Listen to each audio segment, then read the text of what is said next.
vai certamente melhorar a sua performance, a sua memória. Meu entrevistado de hoje é Laí Ribeiro. Laí Ribeiro é médico cardiologista e um escritor que já tem 11 best-sellers lançados no Brasil e vários no exterior. Laí, você trouxe a neurolinguística para o Brasil. Agora, antes de a gente começar a falar sobre memória, explica o que é essa palavra comprida aqui pra gente, tá bom? Neurolinguística é uma disciplina que nasceu nos Estados Unidos em 1975, na Universidade de Santa Cruz, na Califórnia, onde dois indivíduos, um analista e matemático e um linguista, se juntaram e fizeram uma analogia entre o computador e o cérebro humano. O computador tem o hardware e tem o software. O cérebro é o hardware, o software é a programação, só que nós somos animais linguísticos e a programação é linguística. Então, através da linguística, você pode reprogramar o cérebro humano. Quer dizer, a gente pode se reprogramar e melhorar como ser humano, melhorar de vida? Isso, exatamente. Você reprogramando, você reprograma geralmente para melhor. Exatamente. Isso, né? Agora, como é que a gente programa a nossa memória? É verdade aquilo que se diz que tem gente que nasce com boa memória e tem gente que nasce com má memória? Todos nós temos boa memória, só que muitos não sabem usá-la. Se você tem um aparelho extremamente sofisticado, você não sabe como ligá-lo, é como se você não tivesse, não faz diferença nenhuma. A memória é formada por engramas. Essa palavra difícil significa um complexo proteico que tem dentro da célula, que depois de um certo número de repetições fica ali. Então, por isso que a mãe da memória é a repetição. Então você tem que repetir várias vezes. Tanto é que a psicologia moderna mostra que se você repetir um comportamento 21 vezes, ele passa para a sua memória celular, ele vira um hábito. Ninguém precisa se motivar a escovar dente de manhã. Você levanta e escova, porque faz parte da sua memória muscular, da sua memória celular, escovar dente. Quer dizer, você ter uma boa memória, você tem que criar uma boa memória? Você tem que... São etapas. Primeiro, você tem que estar motivado para aquele tipo de informação. Você geralmente guarda aquilo que você está interessado. Você pega uma criança de 5 anos de idade, ela consegue, às vezes, cantar a música favorita dela. Por quê? Porque ela está interessada naquela música. Então, a primeira coisa que existe é a motivação. O cérebro não consegue, Márcia, guardar tudo. Não dá para guardar tudo. Você tem que limitar o número de informações. E como é que você limita? Através do seu interesse. Então, você fica mais motivado numa coisa. Então, a primeira coisa é a motivação. A segunda coisa das pessoas que têm, entre aspas, boa memória, elas são capazes de usar mnemônicos, são artifícios. Por exemplo, se eu disser para você, 30 dias tem abril, junho, setembro, novembro. De 28 só a 1, todos os mais 31, eu acabei de dar para você todos os números de dias dos meses do ano.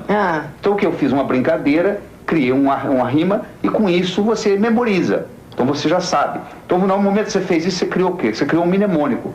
As pessoas que têm boa memória são pessoas que geralmente usam mnemônicos, eles usam artifícios, eles usam associações. Você associa uma coisa com a outra. E aquelas pessoas que não se lembram de coisas que são importantes, coisas chatas, por exemplo, coisas de trabalho, como é que faz então? Primeiro, você tem que entender que tudo aquilo que você memoriza em preto e branco desaparece da sua memória. Como assim, preto e branco? Você pode pensar em preto e branco, pode pensar em colorido. Quer dizer que tem que pensar colorido para não esquecer das coisas? Se você pensar em colorido, você vai lembrar por muito mais tempo. Aquela memória que você tem mais remota da sua vida, se você começar a pensar nela, você pode ver que no seu cérebro ela tem colorido. Por isso que ela ficou. Segundo, aquela memória que você tem antiga, você pode checar no seu cérebro, ela está em movimento. Ela não está na forma de slide, ela está na forma de filme. Todo mundo que pensa em filme lembra mais do que quem pensa em slide. E também tem essa diferença? Muito grande, muito grande. Se você colocar movimento na sua memória, por exemplo, eu falo o número do meu telefone para você. Se você escutar o número do meu telefone e começar a piscar os algarismos dentro da sua cabeça, você vai guardar o meu número facilmente, porque você colocou movimento no número. Essa pessoa tem uma facilidade enorme para guardar números. Eu falo, porque quando ele escuta o número, ela pisca o número, ele nem sabe que está fazendo isso, é inconsciente. A pessoa nem se dá conta, mas as pessoas que memorizam bem, elas colocam movimento.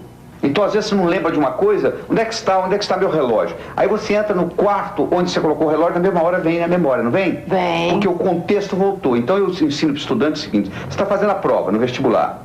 Você tem uma pergunta, você não consegue lembrar, você fecha os olhos, imagina onde foi que você estudou aquele assunto. Até na página do livro onde é que estava escrito? Exatamente. Quando ele volta na casa dele, onde ele estudou, na mesa, na mente, né?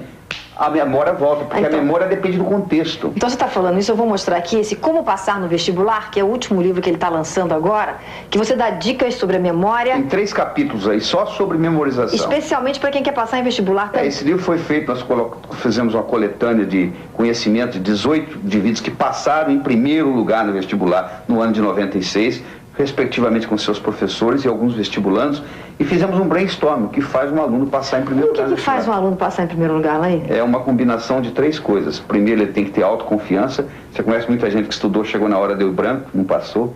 Tem que ter motivação, porque senão vai assistindo televisão e não estuda. E tem que ter estratégia. Aí que entra a parte forte do livro. Tem estratégia em quê? Em raciocinar, estratégia em memorizar, estratégia em tomar nota em sala de aula, estratégia em se preparar para a prova, estratégia em fazer prova. Tudo isso tem uma estratégia. Às vezes a pessoa vai aprendendo com os erros. Então eu peguei o conhecimento desse pessoal todo. Por exemplo, todos os 18 que passaram em primeiro lugar no vestibular, todos eles, sem exceção, trabalhavam com mnemônicos. Trabalhavam com artifícios para memorizar. Todos os 18 que passaram em primeiro lugar no vestibular, sem exceção, todos eles tinham confiança que iriam passar no vestibular. Aí eu não consigo guardar nomes. Você deve escutar isso, né? Eu falo, não é verdade. Primeiro, a maioria não escuta. Quando você é apresentado a alguém, o Franklin Roosevelt, uma vez teve um café da manhã com 15 embaixadores. Ele falou para o assistente dele, eu vou provar como ninguém presta atenção na hora que é apresentado. Você quer ver? Ele foi um por um. Matei minha sogra de manhã. Matei minha sogra de manhã. Ou só um dos 15, Márcia, que perguntou, o que o senhor está falando? Os outros 14 estavam tão preocupados em falar o que eles tinham para falar, que não estavam prestando atenção no que... Então, primeiro, você não escuta. Segundo, você tem que repetir o nome da pessoa. Se eu sou apresentado a Márcia, na conversa, a palavra Márcia, o nome Márcia, já saiu. E tem que sair 3 vezes. 3 vezes pelo menos. Pelo menos, para criar um engrama. E terceiro, eu tenho que fazer associações, quer dizer, eu tenho que associar com a outra Márcia que eu conheço, você entendeu? Para poder criar a associação no cérebro. Nós aprendemos através da associação. Tudo que você aprender de novo, você vai aprendendo associando com aquilo que você já tem no cérebro e vai criando essa ponte.